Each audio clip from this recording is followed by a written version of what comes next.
What's a janitor like you doing in a place for warriors? Cleaning up messes, like you.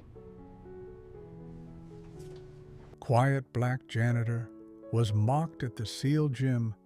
until someone recognized the tattoo on his neck. The aging janitor's calloused hands trembled as the young SEAL candidate cornered him against the lockers,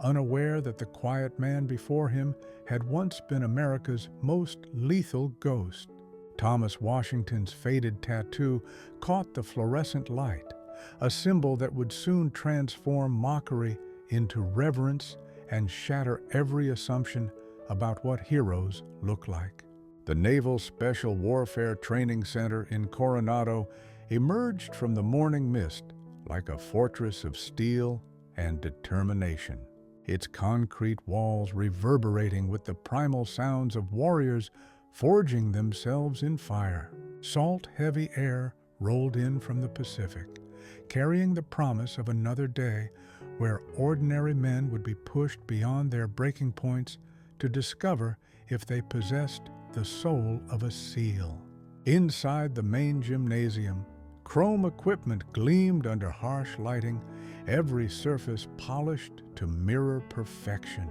reflecting the unwavering standards that define this sacred crucible of American military excellence. The facility stretched across acres of prime coastal real estate, its training pools and obstacle courses designed to break spirits before rebuilding them into something harder than steel. Thomas "Tank" Washington moved through these hallowed halls like a specter, his massive 6'4" frame carrying the weight of 58 years and secrets that could topple governments. For 15 years, he had walked these corridors in pre-dawn darkness, beginning his routine at 0400 hours with the precision of a man whose internal clock had been calibrated by decades of military service. His weathered hands, scarred by shrapnel and time, worked with methodical efficiency as he maintained the pristine environment where future warriors would either rise or fall. The young SEAL candidates saw only an aging custodian whose presence barely registered in their consciousness, never suspecting that the man emptying their trash cans had once been the ghost who haunted the nightmares of America's enemies across 3 continents. Every morning brought the same ritual of invisibility as Thomas cleaned around clusters of young warriors discussing tactics and strategy, their conversations flowing over him like water over stone. His massive frame, once capable of carrying wounded comrades across miles of hostile territory, now pushed mop buckets and hauled cleaning supplies through facilities that echoed with the sounds of preparation for battles he would never fight again. The janitor's past was etched in the lines of his face like a combat veteran's memoir, written in flesh and bone, each scar telling stories that classification levels prevented him from sharing with the world that had forgotten his service. Thomas possessed qualities that transcended physical strength, though his frame still carried the latent power that had once made him a legend among Force Recon Marines. His true gift was an almost supernatural ability to read human nature, a skill honed by years of psychological operations behind enemy lines, where the wrong assessment could mean death for his entire team. He could identify weakness in SEAL candidates weeks before their instructors recognized the signs, spotting the subtle tells that revealed which men would break under pressure and which possessed the inner steel necessary for special operations warfare. More importantly, he had mastered the art of invisibility, becoming so thoroughly unremarkable that people forgot his presence entirely, making him privy to conversations and secrets that others would kill to possess. The ability that had kept him alive through decades of missions in places that didn't officially exist on any government map. The crushing challenge that defined Thomas's existence wasn't the physical demands of janitorial work or even the financial struggles of supporting himself on a custodian's wages, though both weighed heavily on a man who had once commanded respect from generals and presidents alike. His daily battle was against irrelevance, fighting the suffocating knowledge that he had become invisible to the very institution he had bled to protect. Watching young warriors train with intensity, he recognized from his own past, while their eyes looked through him as if he were merely another piece of equipment to be maintained and ignored. The ultimate insult to a man whose sacrifices had helped preserve the freedom they took for granted. The opportunity that would forever alter the trajectory of Thomas's twilight years began with Petty Officer Jake Morrison's calculated campaign of humiliation, a systematic assault on dignity that would prove to be the catalyst for revelations that shook the foundations of everything everyone thought they knew about heroism and service. Morrison, a 24-year-old SEAL candidate whose arrogance exceeded his abilities by several orders of magnitude, had been studying the quiet janitor for weeks with the predatory focus of a natural bully seeking the perfect victim. The young man's family connections had smoothed his path through early training phases. His father's influence as a retired Navy captain opening doors that might have remained closed to candidates with less privileged backgrounds, feeding an ego that grew more insufferable with each small victory and unearned advantage. Morrison's decision to target Thomas wasn't random cruelty, but strategic dominance display, carefully designed to establish his alpha status among fellow candidates by reducing an older man to public submission before an audience of peers, proving to everyone present that some men were born to command while others existed only to serve those destined for greatness. Morrison recognized something unconsciously threatening in Thomas's quiet dignity and undeniable physical presence, perhaps sensing on an instinctual level that the janitor represented everything he could never become despite his privileges and connections, everything authentic about warrior culture that his manufactured credentials could never purchase. His plan was elegantly simple in its cruelty, demonstrate his natural superiority by forcing the older man into increasingly humiliating positions before carefully chosen audiences of peers and instructors, creating a series of public degradations that would showcase Morrison's dominance over those he considered his social and professional inferiors. The gymnasium would become his stage for this cruel theater, and Thomas would be his unwilling performer in a drama designed to establish Morrison's reputation as someone who commanded respect through fear and intimidation, rather than earning it through competence and character. Morrison had observed how other candidates deferred to Thomas despite his lowly position, noting the way the older man carried himself and the subtle respect he commanded from veteran instructors, interpreting these signs as threats to his own aspirations for leadership rather than recognizing them as evidence of genuine earned authority. Thomas's response strategy began with tactical withdrawal, recognizing Morrison's psychological warfare setup with the crystal clarity of a man who had survived similar confrontations across multiple theaters of actual war, where the stakes involved life and death rather than mere ego gratification.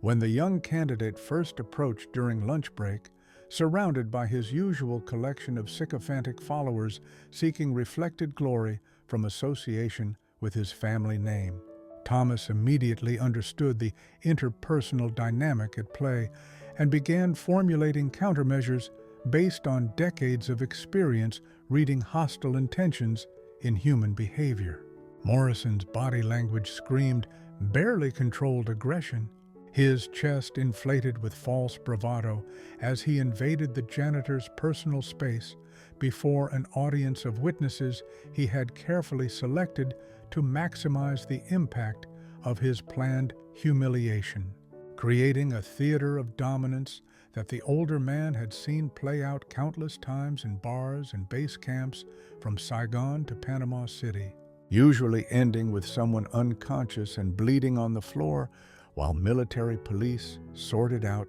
the aftermath. The harassment campaign escalated with military precision as Morrison interpreted Thomas's measured restraint as weakness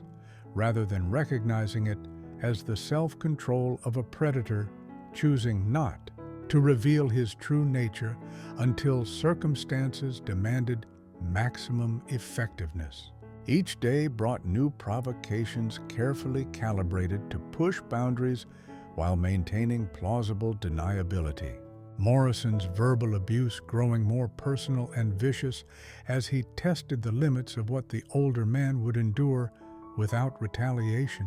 Other SEAL candidates began choosing sides in the unfolding drama, some emboldened by Morrison's apparent dominance to join in the systematic degradation, while others grew increasingly uncomfortable with the treatment of a man who had done nothing to deserve such persistent cruelty. Thomas continued his work with unshakable professional dignity, his responses measured and controlled even when Morrison's insults crossed into territory that would have provoked immediate violence from lesser men, his apparent submission actually constituting advanced psychological operations that gathered detailed intelligence on his opponent's character flaws while maintaining operational security that would prove crucial when the inevitable confrontation finally arrived. The janitor's perfect compliance with increasingly unreasonable demands created cognitive dissonance among observers who couldn't reconcile his obvious physical capability with his willingness to accept abuse, never suspecting that they were witnessing a master tactician allowing an enemy to reveal weaknesses that could be exploited at the optimal moment. The situation attracted unwanted attention from unexpected quarters as veteran instructors began noticing the pattern of systematic harassment unfolding within their facility, their own combat experience providing them with sensitivity to interpersonal dynamics that less experienced personnel might miss entirely. Master Chief Samuel Rodriguez, a legendary SEAL with 23 years of distinguished service spanning conflicts from Panama to Afghanistan, found himself studying the quiet janitor with growing curiosity and professional interest that transcended casual observation. Something fundamental about Thomas's bearing, his unconscious way of moving through space with tactical awareness that suggested years of training in environments where carelessness meant death, triggered deep memories of other warriors Rodriguez had known during classified operations spanning multiple decades of special warfare assignments. The Master Chief recognized subtle indicators of military bearing that civilian employment couldn't entirely erase. Noticing how Thomas unconsciously maintained fields of observation and positioned himself for optimal tactical advantage, even while performing mundane custodial duties that should have required no security consciousness whatsoever. Rodriguez's trained eye caught details that others missed, the way Thomas's hands automatically assumed combat positions when startled, his instinctive assessment of entry and exit points in any room he entered, and most tellingly, his perfect situational awareness that allowed him to anticipate needs and avoid obstacles with supernatural precision that spoke of extensive training in hostile environment operations. Rodriguez's interest intensified dramatically during a training accident that revealed Thomas's true nature to anyone observant enough to recognize the significance of what they were witnessing. That crucial moment when a SEAL candidate suffered severe compound fractures during a conditioning exercise that sent him into traumatic shock. Thomas instinctively moved to assist with emergency medical procedures that displayed decades of combat trauma experience gained in environments where military medics weren't available, and improvisation meant the difference between life and death.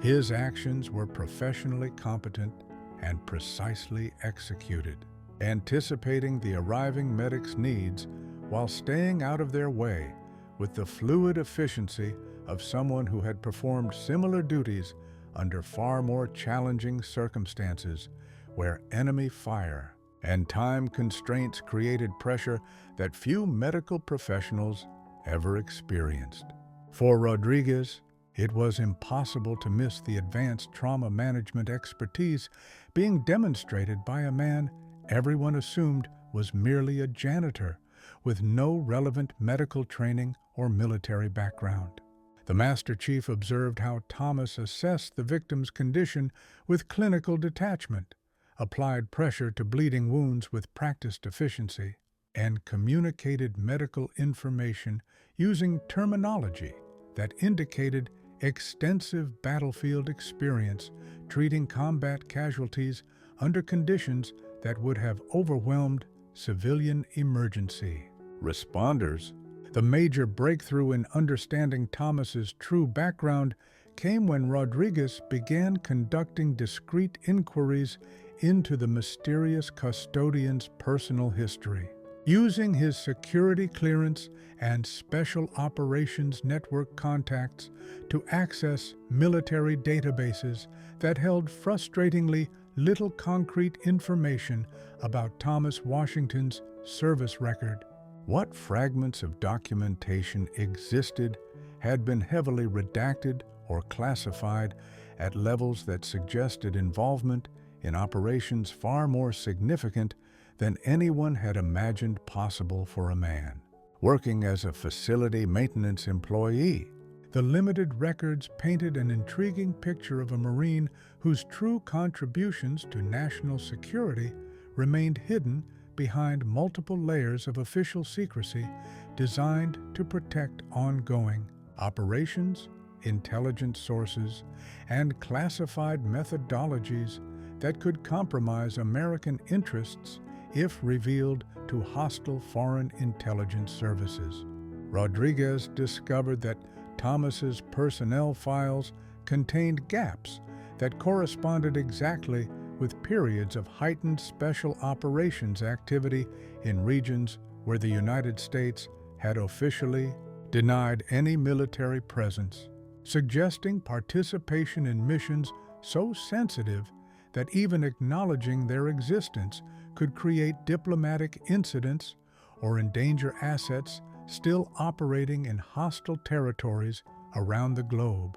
Rodriguez's preparation for addressing the growing crisis accelerated exponentially as he realized the potential magnitude of what was unfolding within his facility. Understanding that the systematic harassment of Thomas Washington might actually constitute the persecution of one of America's most decorated and classified warriors. Through carefully orchestrated back-channel communications with former colleagues serving in special operations communities across multiple branches of the military, the Master Chief began piecing together Thomas's legendary reputation among warriors who had served in the most classified units throughout the Cold War and its aftermath.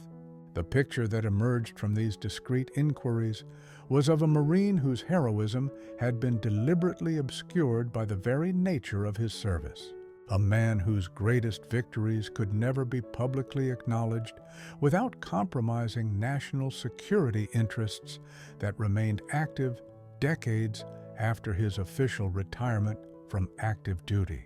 Rodriguez learned that Thomas was known in special operations circles as the Ghost, a warrior whose ability to infiltrate hostile territory and complete impossible missions had become the stuff of legend among personnel with sufficient clearance to know such stories existed. His exploits forming the basis for training scenarios still used to prepare elite units for the most dangerous assignments American forces could be asked to undertake. The crisis exploded into full confrontation when Lieutenant Colonel Patricia Hayes arrived at the Naval Special Warfare Training Center carrying accusations of stolen valor against Thomas. Washington, her investigation representing the convergence of bureaucratic incompetence, personal ambition, and institutional failures that threatened to destroy a genuine American hero through the very classification systems designed to protect him from enemy retaliation. Hayes, a career administrative officer whose limited combat experience made her dangerously ignorant about the realities of special operations warfare, had somehow obtained fragments of Thomas's heavily redacted service record and was questioning their authenticity based on gaps and inconsistencies that actually resulted from legitimate classification protocols rather than fraudulent documentation. Her investigation represented the perfect storm of bureaucratic overreach and personal career advancement, threatening to publicly humiliate a man whose classified service had literally helped preserve American security interests across multiple decades of covert operations. Hayes had built her reputation on investigating veterans she believed were exaggerating their military service, achieving several high-profile convictions that had advanced her career while creating a dangerous pattern of aggressive prosecution that prioritized administrative efficiency over factual accuracy. Her arrival at the training center with a folder full of accusations created an atmosphere of institutional crisis that would require intervention from the highest levels of military command to resolve without compromising ongoing national security operations. Morrison immediately seized upon Hayes's investigation as complete validation of his assessment of Thomas's fraudulent character, publicly gloating about his correct identification of the janitor as a coward and imposter who had been dishonoring genuine veterans through his deceptive claims about military service that everyone should have recognized as obviously false. The young SEAL candidate escalated his harassment campaign to new levels of cruelty, now confident that official sanction protected him from any possible consequences while encouraging other candidates to join in the systematic public humiliation of a man he believed had been exposed as a pathetic fraud seeking undeserved respect through stolen valor. Morrison organized increasingly elaborate displays of contempt designed to maximize Thomas's embarrassment while showcasing his own superior judgment in identifying fake warriors among the facility's personnel, creating a toxic atmosphere that divided the candidate class between those who joined the persecution and those who grew increasingly uncomfortable with its intensity and personal nature. The situation reached genuinely dangerous levels as Morrison's verbal abuse crossed clearly into physical intimidation, cornering Thomas in equipment storage areas away from witnesses who might have moderated his behavior or reported the escalating violence to supervisory personnel who could have intervened before. The confrontation reached its inevitable climax. The crucial moment of truth arrived when Master Chief Rodriguez could no longer remain professionally silent as Morrison launched another vicious public attack on Thomas's character and military credentials before the assembled training class,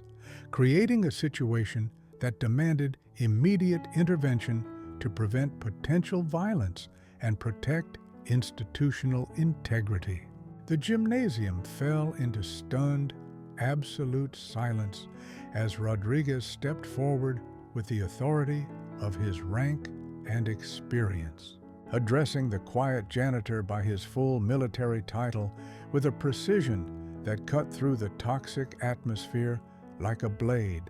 Staff Sergeant Thomas Tank Washington, 2nd Battalion, Force Reconnaissance, United States Marine Corps. The words hit the assembled personnel like physical blows, each syllable carrying the weight of revealed truth that shattered every assumption and transformed mockery into awe in a single devastating moment of recognition. Rodriguez's voice carried decades of command authority as he began systematically recounting details of Thomas's legendary service record that few people possessed sufficient security clearance to know, revealing a warrior whose contributions to American security spanned multiple conflicts and countless classified operations that had literally shaped the course of modern military history, while remaining completely unknown to the public whose freedom they had helped preserve. The Master Chief's detailed revelation transformed the atmosphere as he explained how Thomas's apparent humility and silence about his past weren't evidence of weakness or deception, but rather the continued honoring of classified protocols that protected national security secrets still relevant to ongoing operations around the globe. Rodriguez described how the faded tattoo on Thomas's neck represented membership in an elite force recon unit that had conducted some of the most dangerous and sensitive missions of the Cold War era. Operations so classified that acknowledging their existence could still compromise intelligence sources and methods decades after their completion. The gymnasium audience learned that Thomas's invisibility hadn't represented failure or shame, but perfect professional tradecraft.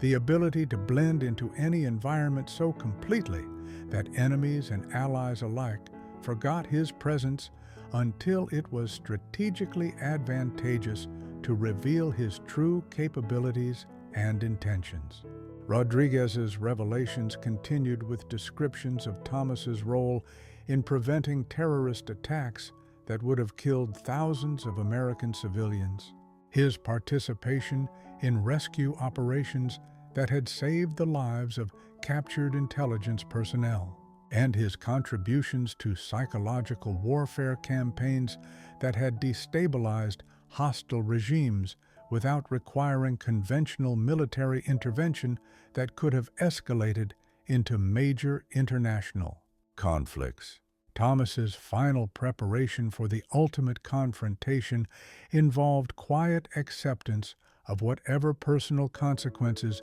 might emerge from the revelation of his true identity and service record. His primary concerns focused not on personal vindication, but on whether partial declassification of his military background might compromise ongoing operations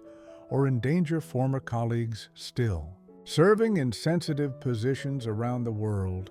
The weight of secrecy that had protected him and his operations for decades now threatened to destroy his reputation and livelihood. But he remained absolutely committed to security protocols that had been hammered into his consciousness through years of clandestine service where operational security failures literally meant death for team members and innocent civilians alike. Thomas understood that Stepping forward to defend himself might require revealing classified information that could jeopardize national security interests he had spent his entire adult life protecting, creating a moral dilemma between personal vindication and professional duty that few people would ever be forced to navigate. His decades of training in compartmentalized operations had prepared him for many scenarios,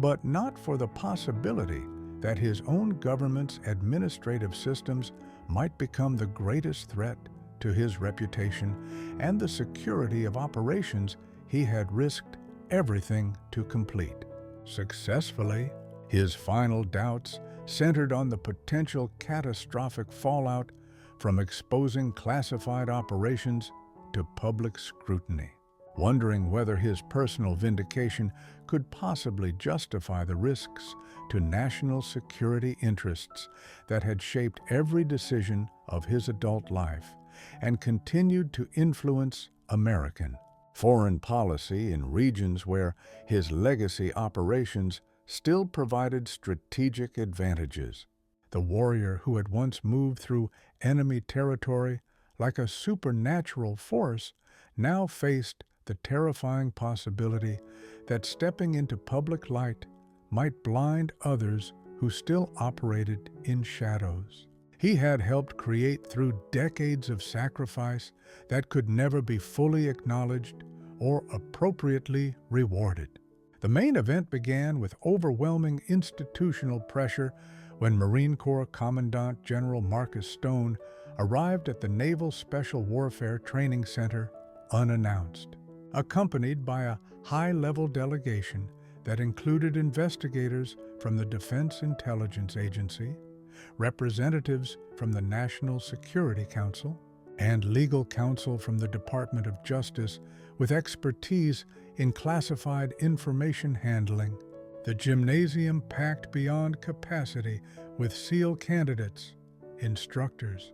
base personnel, and senior officers as the four-star general took the podium to address what had begun as a routine stolen valor investigation but had evolved into something far more significant for military, culture, institutional memory,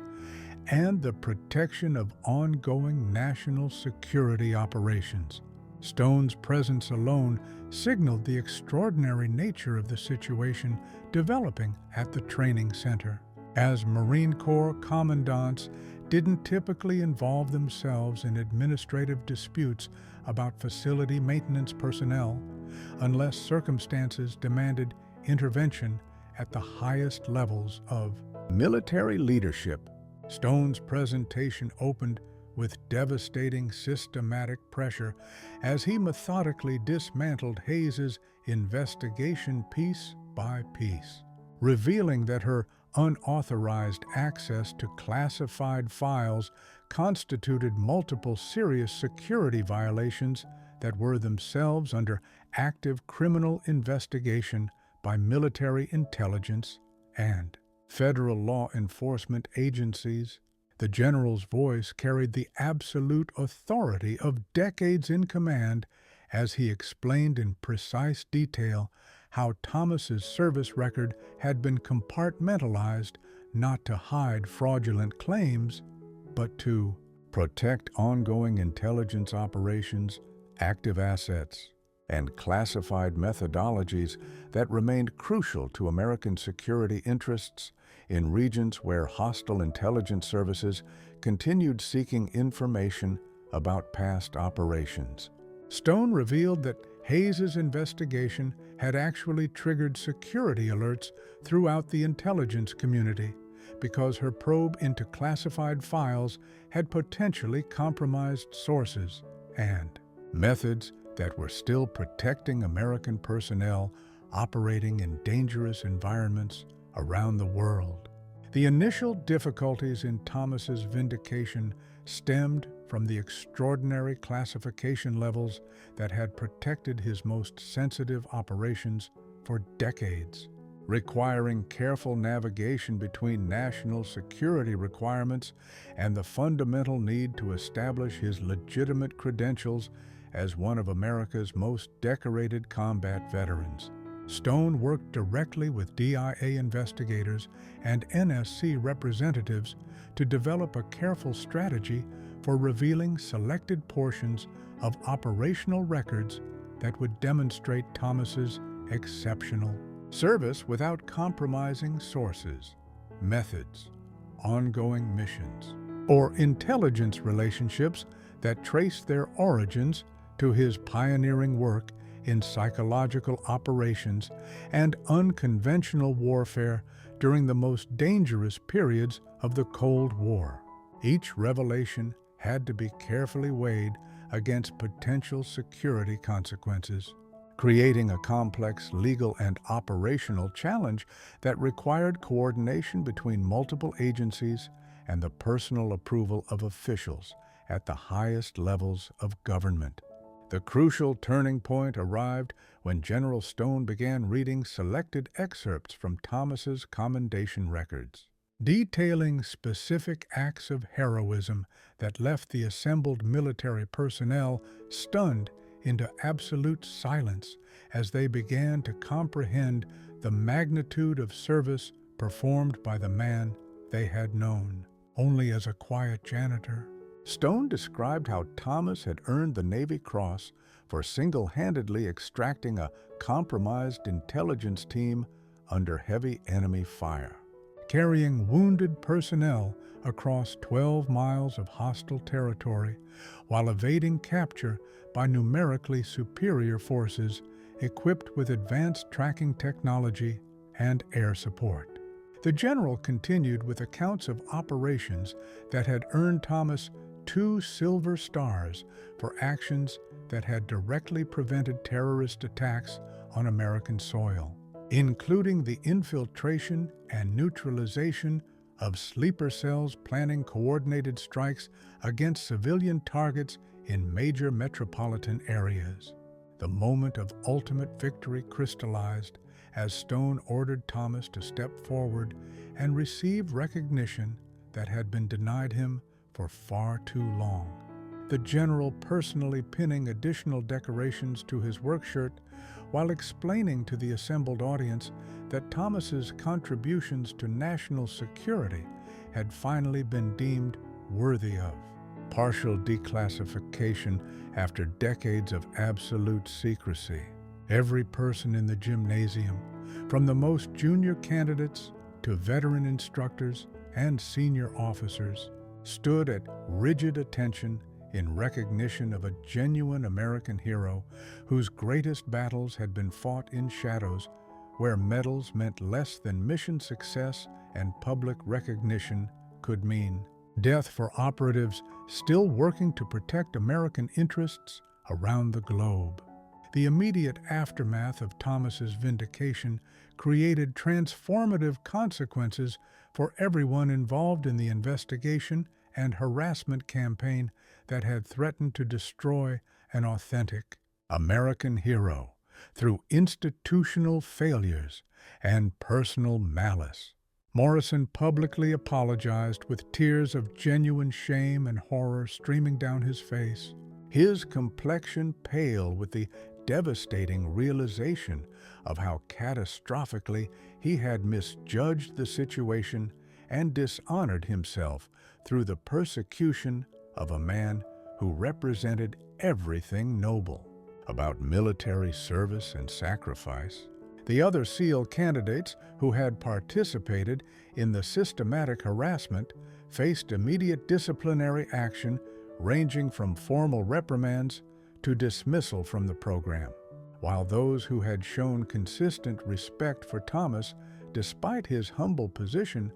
were officially commended for character and moral judgment that would serve them well in future leadership roles, requiring the ability to recognize worth regardless of external appearances. Hayes's military career ended in complete disgrace as her security violations were revealed to be part of a broader pattern of corruption and criminal behavior involving the systematic theft and sale of classified information to private military contractors seeking competitive advantages in lucrative government defense contracts. The investigation revealed that her attack on Thomas had been carefully designed to discredit a potential witness to her criminal activities, as his security background and facility access had made him aware of irregularities in classified document handling that could have exposed her elaborate theft operation. The long-term impact of Thomas's vindication extended throughout the entire Department of Defense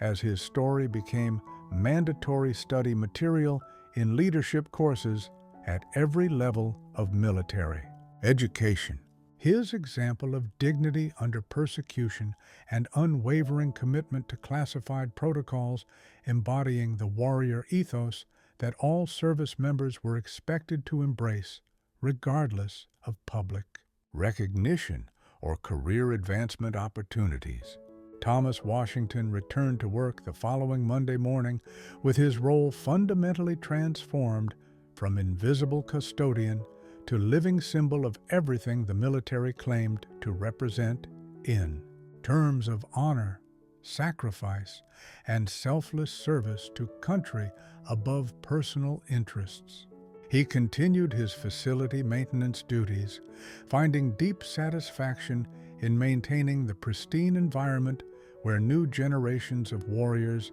trained to protect American freedom, while simultaneously serving as an informal advisor and mentor